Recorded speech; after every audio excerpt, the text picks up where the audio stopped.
and I can't deny the fact that you like me. Right now. You like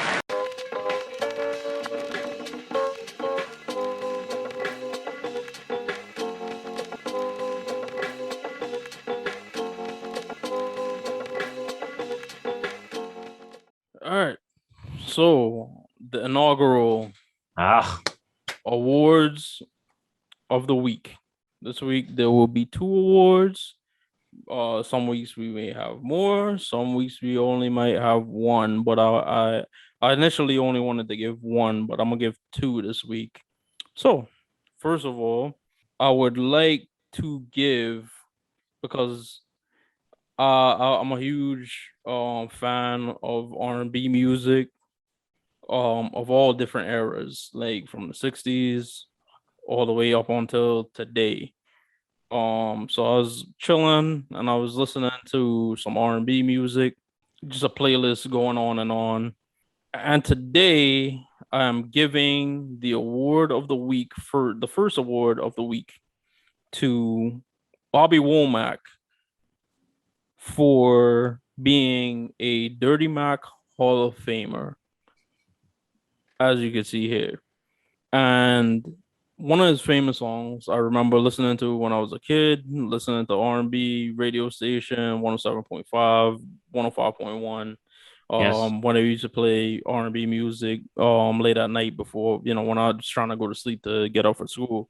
And they would always play If You Think You're Lonely Now, which I'm gonna get back to. But he's also famous for another song, Across 110th Street, which was used in the movie Jackie Brown, Quentin Tarantino film, but also from a movie called 100 Across 110th Street.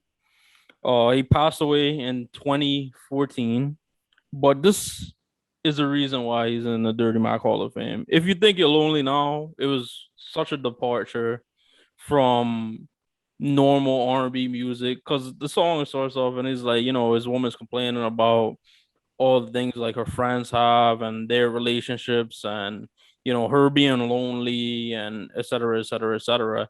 And usually like the R&B singer would say, oh well, listen baby, I'm gonna do whatever it takes to make it right, da, da, da, da, da.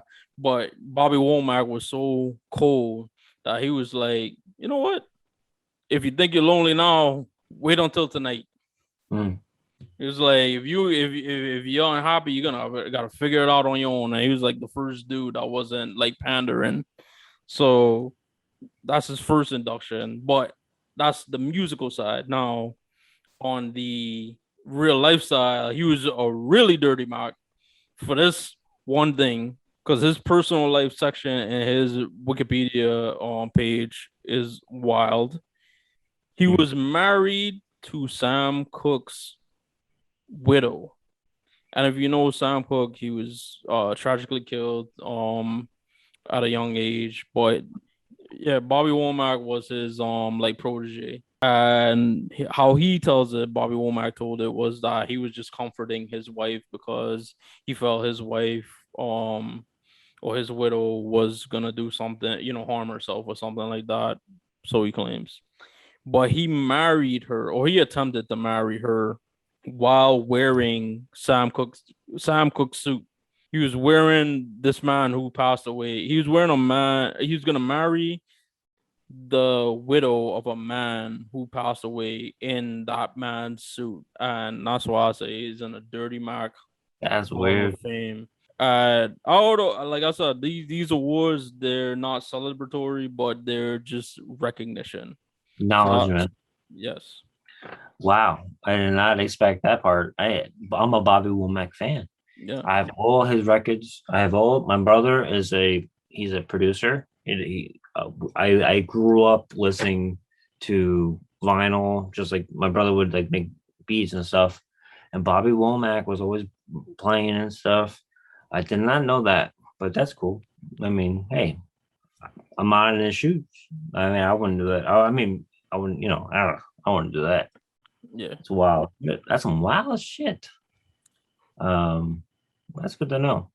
And the second award, second and final award of the week will go to Drake, along with Young Thug and Future for releasing Way Too Sexy. which is like the hottest song out right now. And I just remember like Certified Lover Boy, it dropped Friday, the same Friday I was flying to Chicago, so I already had in my mind. I was like, as soon as this drops, I'm gonna download it and I'm gonna listen to it through the whole traveling process. So actually, in the travel, like the whole day traveling, I was able to listen to it twice. And I just remember the first listen through, and I heard "Way Too Sexy." I was like, "Oh, all right." Right Said Fred. Too Sexy. You know, everybody when you were a kid, everybody knew that song. It was a popular song in the '90s. So I was like, "Wow, this is quite an artistic choice."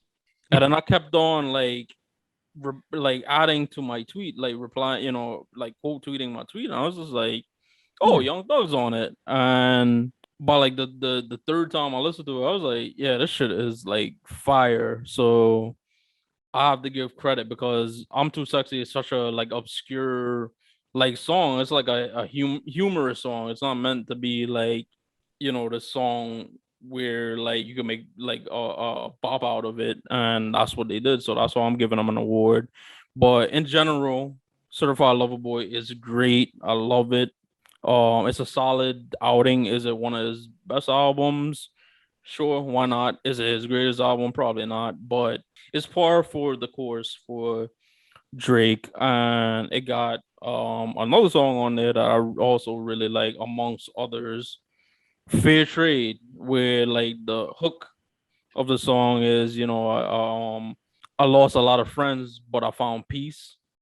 And that shit spoke to me because I lost a lot of friends and I found peace through doing this for sure. And one friend I didn't lose was Mike, and it made me reflect on this past like week and a half, because actually the past 2 weeks, because I got to reconnect with some friends I hadn't seen in a while. My boy Kev, my boy Darnell Kev, who of course did the logo for us. And my boy Darnell, who you've heard on this show, and he's got his stuff going on. His smoothie, healthy, help by soul by.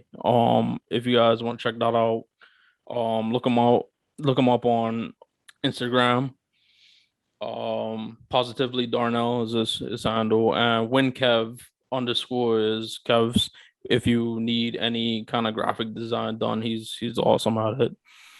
I also got to see my nephew, my niece, my sister, and my brother-in-law. Got to spend time with my mom and my brother, and then got to spend time with Mike. So I was really appreciative of the week. So that's why that song "Fair Trade" really like hit me, because I lost friends, and I got peace because I feel really like peaceful now. So that was awards of the week. Let me